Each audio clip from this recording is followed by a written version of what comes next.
박수종이 꿈꾸는 정의롭고 원칙이 살아있는 대한민국. 청취자 여러분과 함께 만들어가겠습니다.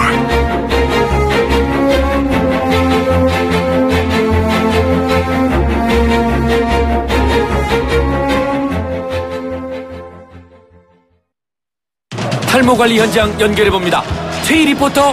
네, 지금 현장에는 검은콩, 다시마, 에센스, 샴푸. 빠졌네요. 약용효모가 빠졌네요. 약용효모? 그게 어디에 있죠? 약용효모는 판시들에 있습니다.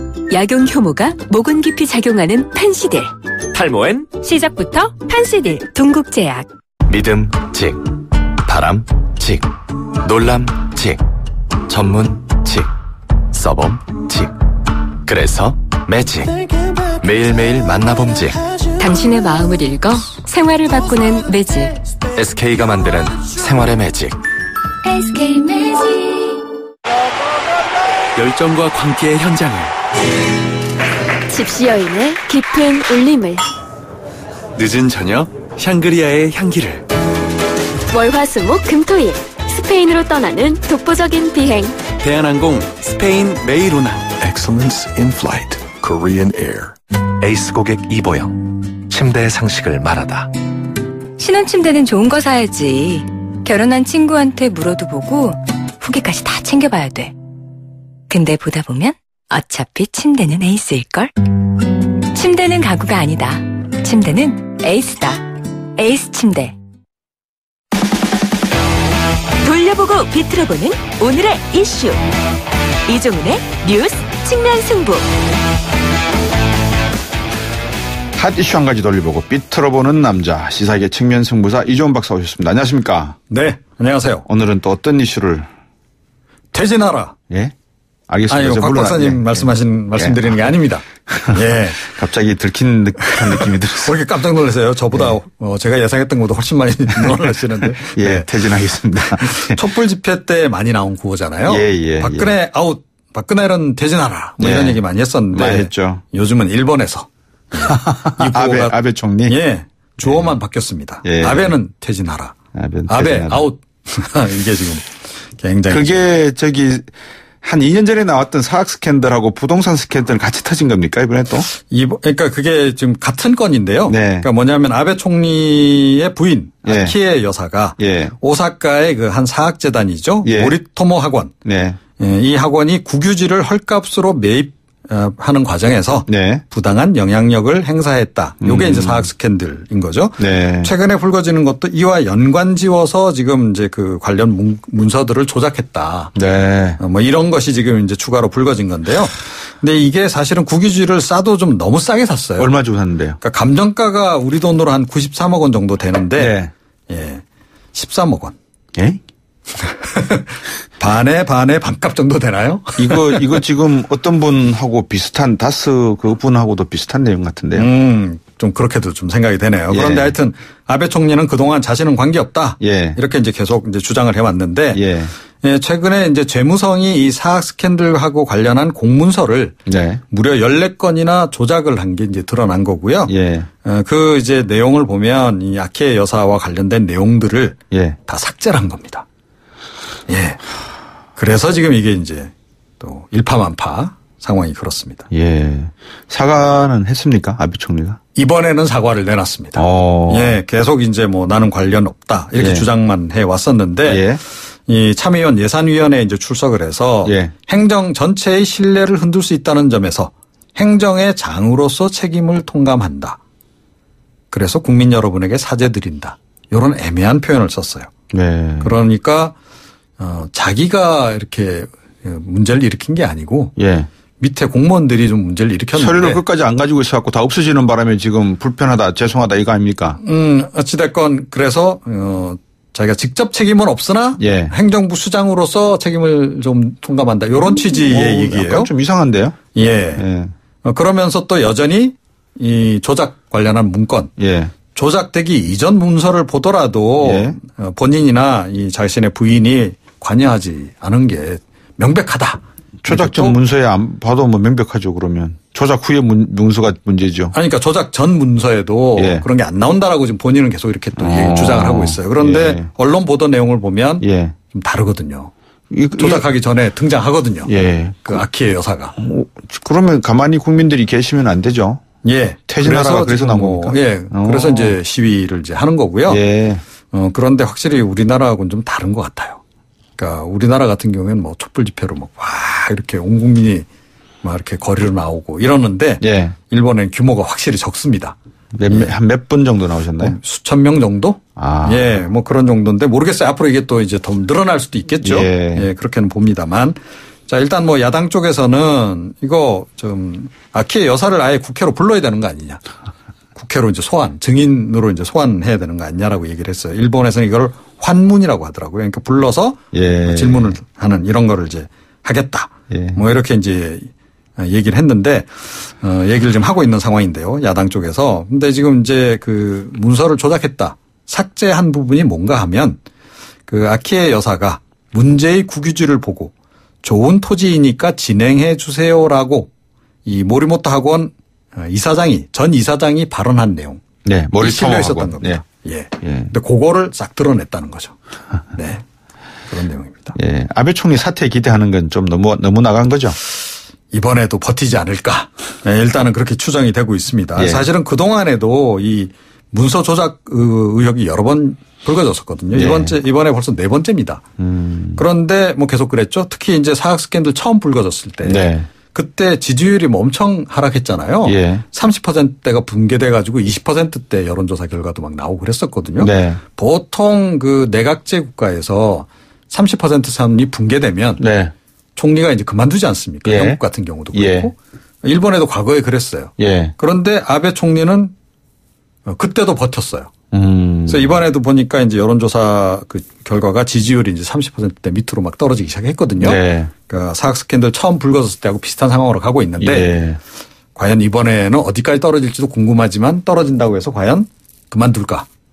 예. 김정은 위원장의 미사일 발사 때문에 사실은 구제된 셈이었거든요. 그렇죠. 그게 굉장히 호재로 작용해서 사실은 이제 지지율이 다시 올라가면서 버텼던 건데 이번에는 또 어떨지 모르겠습니다. 아, 김정은 위원장이 안 쏜다 그러니까 황급하게 큰일 나는데 싶어서 미국을 달려갔었군요. 그러면. 뭐 그런 건지 아니면 또 일본판 총풍 사태? 총풍 사태. 네, 그런 게 또 벌어질지 모르겠습니다. 알겠습니다. 오늘 말씀 잘 들었습니다. 고맙습니다. 네. 시사평론가 이종원 박사였습니다. 청취자가 묻고 박 박사가 전한다. 방송을 들으시면서 궁금하신 사항은 문자 메시지로 보내주세요. 샵 0945번 우물정 0945번으로 짧은 문자 50원 긴 문자 100원의 정보 이용료가 있는 문자 메시지로 보내주시면 박 박사가 꼼꼼하게 읽고 인터뷰에서 대신 질문해드립니다. 오늘 들으신 인터뷰 방송은 YTN 라디오 곽수종의 뉴스 정면 승부 홈페이지나 팟캐스트 팟빵을 통해 다시 확인하실 수도 있습니다.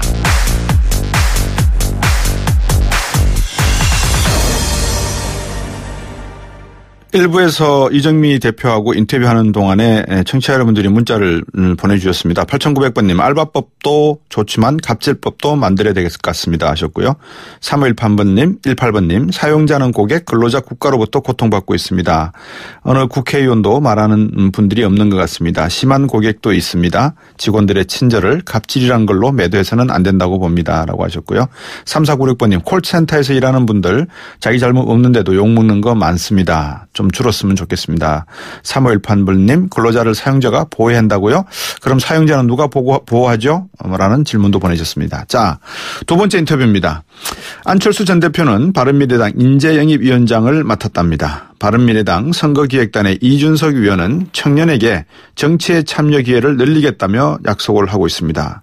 그 안이 광역의원 비례대표 청년 우선 추천제입니다. 전화 연결했습니다. 안녕하세요. 네, 안녕하세요. 어떻습니까? 광역의원 비례대표 청년 우선 추천제 좀 길기는 길지만 청년을 우선으로 해서 광역의원의 비례대표로 추천하겠다는 거 아닙니까? 그죠? 그렇죠. 그런데 이제 청년을 저희가 정치권에 영입하겠다는 시도 자체는 아마 청취자분들도 굉장히 식상할 겁니다. 네. 많이 했던 말들이고 정당이. 네. 근데 지금까지 보면은 그 청년 비례를 뽑는다 하더라도 그 방식이 불투명하거나 아니면 당에서 뭐 사실 내정해놓은 사람 그냥 하는 거 아니냐. 이런 인식이 있었기 때문에 청년들이 용감하게 참여하지 못하는 문화가 있었거든요. 네. 저는 그래서 이번에 뭐 기획을 하면서 저희가 광역 비례대표 이제 후보자 중에 한 명은 네. 광역 시도별로 한 명은 토론 배틀이라는 방식으로 뽑겠다고 저희가 이제 선언한 거거든요. 이 정책 토론 배틀인데 예. 잘 생각해 보면 지금까지 우리가 뭐 사실 공천하면서 감동 주는 인물, 뭐 전인적 평가 이런 걸 얘기했지만은 예. 이건 청년들이 어떻게 보면 가장 싫어하는 자소서 쓰라는 얘기랑 비슷한 거거든요. 자소서라는 게 일부 청년들은 자기소개서 말씀입니다. 예. 스펙보다 더 싸기 힘든 게 이제 스토리라고. 예. 그러니까 내가 왜 취업시험만 되면은 자소서를 쓰는지 모르겠다고 한 경우가 있어요. 예. 그러니까 그런 것처럼 오히려 이런 게 불공정한 경쟁이나 이익될 수 있기 때문에 오히려 실력으로 한번 뽑는 영역도 만들어보자라고 해가지고 그리고 청년 중에서 아주 영민하고 물론 이제 정치하는 데 있어서 꼭 똑똑한 사람만 하라는 건 아닙니다. 네. 근데 지금의 공천제도라는 것은 똑똑한 거를 보는 것도 아니고 결국에는 사천으로 변질되는 경우가 많거든요. 예. 그러니까 그런 경우 좀 배제하기 위해 가지고 저희가 청년이 당당하게 누구든지 뭐 학벌이나 학력이나 이런 거 구애되지 않고 실력만으로 평가받을 수 있는 공천제도를 한번 만들어보자는 취지하에서 기획하게 됐습니다. 네. 그러면 이제 청년이라고 하는 기준과 예. 그다음에 심사를 어떻게 할 것인지에 대한 기준도 마련이 되어 있겠죠? 예, 지금 개괄적으로 마련되어 있고요. 다른 당 같은 경우는 청년을 지금 뭐 44세로 규정한 것도 있고 한데 예. 저희는 우선 저희는 더 어리게 가고 싶었습니다만 피선거권이 그러니까 후보로 선출될 수 있는 게 예. 법으로 지금 25살로 되어 있기 때문에 예. 25살부터 39살 그러니까 저희는 39살까지 청년을 규정합니다, 만으로. 예. 그래서 20대, 30대 누구나 대한민국의 국민이기만 하면은 지원할 수 있게 저희가 해놨고요. 네. 그리고 심사 자체는 이제 아마 방송에서도 보신 분들이 있고 할 텐데 토론을 정책 주제를 가지고 토론을 한 다음에 이제 일반 시민들로 판정단을 구성합니다. 네. 이 판정단은 사전에 전혀 공개되지 않고요. 예. 접촉이 금지되어 있고 이 판정단이 토론 실력을 보고 평가해가지고 우승자를 가려내게 됩니다. 네. 16강, 8강 상을 거쳐가지고요. 그렇군요. 예. 그 토론 배틀 하신다는데 그 광역의원 비례대표를 뭐 지방선거가 있으니까 먼저 하시겠다는 건 이해가 됩니다만 앞으로 총선을 앞두고는 어떠세요? 지금 전 세계적으로 젊은 청년들의 힘이 상당히 커지고 있거든요. 그렇죠. 저는 그래서 이제 사실 광역 선거에서 이거 먼저 도입한 건 저희가 바른미래당이 생기고 나가지고 이제 광역 선거가 처음 있는 거기 때문에 이렇게 그렇죠. 한 것이고 예. 이 방식이 저희가 성공하게 되면은 저는 대한민국의 다른 어떤 정당도 이런 형태를 그러니까 실력으로 공천하는 상황. 그러니까 지금까지 뭐 권력자들끼리의 밀실 담합으로 공천하는 방식에서 벗어나가지고 예. 저희 바른미래당이 하는 방식을 도입할 수밖에 없게 만드는 것이 저희가 하나의 또 목표입니다. 예. 때문에 저희는 당연히 이제 총선 때도 공천하고 이럴 때 예. 아까 말씀드린 것처럼 모든 사람이 모든 공천을 뭐 말 잘하는 사람을 해야 된다, 똑똑한 사람을 해야 된다 이런 개념은 아니기 때문에 예. 하지만 백없고 실력밖에 없는 청년들이 공천을 통해서 정치권에 진출할 수 있는 그 문 자체는 어떤 형식으로든지 활짝 열어젖히겠다는 것이 이번에 저희의 선택입니다. 구체적인 내용은 제가 뒤로 가면서 좀 더 여쭤보도록 하고 예. 안철수 전 대표가 일단 인재영입위원장 맡기로 한 것 같아요. 그렇습니까? 예, 맞습니다. 예. 예. 안철수 대표에게 사실 뭐 당에서 여러 가지 역할의 제한이 있었고요. 그 중에서 안철수 대표께서 이제 인재영입위원장 역할은 또 굉장히 본인이 이제 큰 관심을 가지고 계셨기 때문에 또 네. 수락한 것으로 알고 있습니다. 예. 근데 당 지지율이 좀 올라야 될 건데 여전히 지금 답보 상태이고 물론 뭐 지지율이 중요한 건 아닙니다만 네. 그렇지만 지방선거를 앞두고 조금 뭐 바람을 일으켜야 되지 않겠습니까? 안철수 전 대표가 이제 영입위원장을 맡았으니까 좀 바람몰이를 해야 될 것 같은데 대책이나 이런 걸 좀 논의하신 바가 있으세요? 어때요?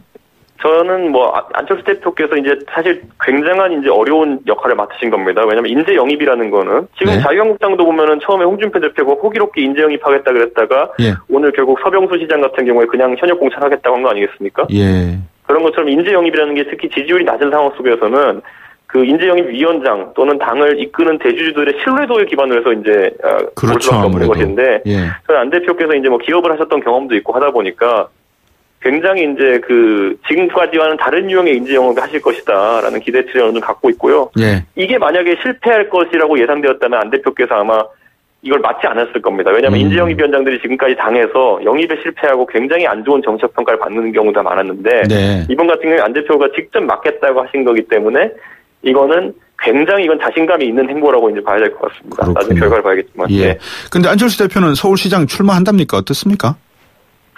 사실 저는 안철수 대표가 서울시장 출마하는 것이 당세 확장에 도움이 된다 생각하고 있지만은 반대로 그건 철저하게 안철수 대표의 결심이 전제로 되어야 되는 것이고 저는 지금 안철수 대표는 어쨌든 전국적인 인물이기 때문에 꼭 서울시장이 아니더라도 여러 영향을 줄 수 있는 위치들이 있기 때문에 뭐 이것을 어쨌든 선거라는 건 본인의 의지가 중요한 것인데 주변에서 왈가왈부하고 이럴 것은 아니다라는 판단을 좀 개인적으로 하고 있습니다. 서울시장에 출마한다는 것은 어떻게 보면은 대선 주자로서의 뭐라 그럴까요? 정확한 자리매김에는 좀 부정적인 영향이 있지 않겠습니까? 그러니까 저희가 봤을 때 이제 안 대표님은 다른 정치권 대권 주자보다 아직까지 상대적으로 좀 젊으시지 않습니까? 그렇기 때문에 이게 서울시장이라는 것이 최근에 박원순 시장님도 이제 대권 도전을 하셨지만은 대권 도전하는 중간 기착지로서 굉장히 좋은 것인 게 우리가 소통령이라고도 이야기하지만 사실상 선출되는 자리로는 대통령 바로 다음 때 아니겠습니까? 굉장히 천만 도시 행정을 한다는 것에서 능력을 입증하게 된다면은 과거에 지금 뭐 이제 검찰 수사 받고 계시지만 이명박 대통령이 그 케이스로 진출하신 거 아니겠습니까? 대통령으로. 그러니까 저는 안철수 대표 입장에서도 이것이 뭐 대권 후보가 배치되는 모습은 아닐 것이다. 이런 판단을 할 수도 있을 것 같습니다. 뭐 국민들이 서울시장 출신 분을 대선에서 다시 반드시 뽑지는 뭐 뽑을지 안 뽑을지는 모르겠습니다만은 궁금한 게 지금 다른 당에서 오늘 아까 홍준표 대표 말씀을 하셨는데 한 분을 또 발표를 하셨잖아요. 그 발표한 내용을 보면 혹시 두 당이 뭐라 그럴까요? 서로 전략적으로 한쪽을 밀어줄 수 있다 뭐 이런 느낌이 생길 수 있지 않겠습니까? 어떻게 보세요? 저는 그런데 이제 그것은 선거의 경험에 따라서 본인들 많이 지배를 받게 되는데요. 예를 들어 안철수 대표와 국민의당 분들은 제가 와서 만나보니까 뭐가 있냐면은 국민의당이 그래도 정치적으로 가장 화려했던 때가 언제냐면은 그 당시에 갓 당 생기고 나서 총선에서 40석 얻었을 때거든요. 그때 많은 주변의 호사가들이 안철수 대표가 어떻게 3당으로 선거를 치르게 됐냐. 결국에는 뭐 합당하지 않겠느냐 아니면 연대하지 않겠느냐 이런 얘기를 했지만은 그때 그걸 버텨냈기 때문에 지금의 안철수 대표 위상이 있는 거거든요. 그리고 유승민 대표 같은 경우에도 굉장히 주변에서 자유한국당에 합치라는 얘기 굉장히 많이 들었지만은 꿋꿋이 지켰기 때문에 지금 바른정당 대표로서의 정치적 위상이 있었던 것이고 지금까지 아직까지 대선 주자로 거론될 수 있는 것이기 때문에 저는 이 경험을 이분들이 잊지 않을 거라 생각합니다. 왜냐하면은 우리 국민들이 결국 새에 맞춰가지고 합친다 이런 선거 논리보다는 결국에는 도전하는 지도자에 대해 가지고 점수를 더 준다는 걸 알고 계시기 때문에 그런 일은 발생하지 않을 것 같습니다. 알겠습니다. 자, 홍준표 대표 이야기는 뭐 이 정도로 해서 접고 그다음에 자유한국당 뭐 질문이 하나가 있었는데 여쭤볼 게 반드시 하나가 있어서 청년 입장에서 어제 정부가 청년 일자리 대책 발표했잖아요. 4조 추경하겠다 그리고 5년 동안 세금 면제해 주겠다. 어떻게 보세요? 저는 이제 거기에 이제 보면은 중소기업에 대해 가지고 사실상 한 1,000만 원에서 1,900만 원까지 이제 지원을 해주겠다는 거죠. 메꿔주겠다라는 취지로 이제 되어 있는데 이것도 지금 우리가 최저임금 정책처럼 결국 한시적인 정책이 될 수밖에 없는 것이고. 그렇죠, 그게 당연하죠. 결국은 조세를 통해 가지고 일자리를 만든다는 것 자체가 아주 뭐 어떤 미시적인 어떤 경기 사이클 내에선 효과가 있을지 모르겠지만은 지금 우리 한국 경제에 있어가지고는 제가 지금 항상 곽 박사님한테 얘기하는 친수종 산업이 뭐냐. 뭐 이런 질문을 근본적으로 받고 있는 상황 속에서 이 조세로 만드는 일자리가 소위 말하는 언발에 오줌 누기 정도가 되지 않을까라는 지금 생각을 하고 있는데 물론 유권자분들이 생각하시기에 언발에 오줌이라도 넣어야 되는 거 아니냐라는 판단하시는 분도 있겠지만은 단기적으로 어차피 언발에 오줌 넣어도 가만히 이 상태로만 있으면은 얼어 죽습니다. 그렇기 때문에 좀 더 근본적인 어떤 산업의 변화를 사람들이 기대하고 있는데 그런 부분이 좀 미흡하다는 생각이 들고 저는 이게 작년 추경이 11조 원 정도 투입돼가지고 만들어진 일자리가 지금 효과 분석을 해보면은 원래 정부에서 기대했던 효과보다 한참 못 나왔거든요. 지금 결과가. 그렇기 때문에 그때 11조 추경의 결과처럼 이번에도 조세를 통해서 만드는 일자리들이 물론 일정 부분 효과는 있겠지만은 과연 효율적일까에 대해서는 아직까지 야당 입장에서는 굉장히 좀 조심스러운 입장입니다. 청년 비례대표 공천에 대해서 제가 어떤 청년이냐 조금 직관에 대해서 말씀을 나누려고 그랬는데 시간이 다 돼버렸어요. 다음 주에 한 번 더 연결을 해서 한번 말씀 나눠보죠. 네, 알겠습니다. 오늘 말씀 잘 들었습니다. 고맙습니다. 네, 감사합니다. 바른미래당 선거기획단 이준석 위원이었습니다. YTN 뉴스 FM 7시 뉴스 듣고 3부로 오겠습니다.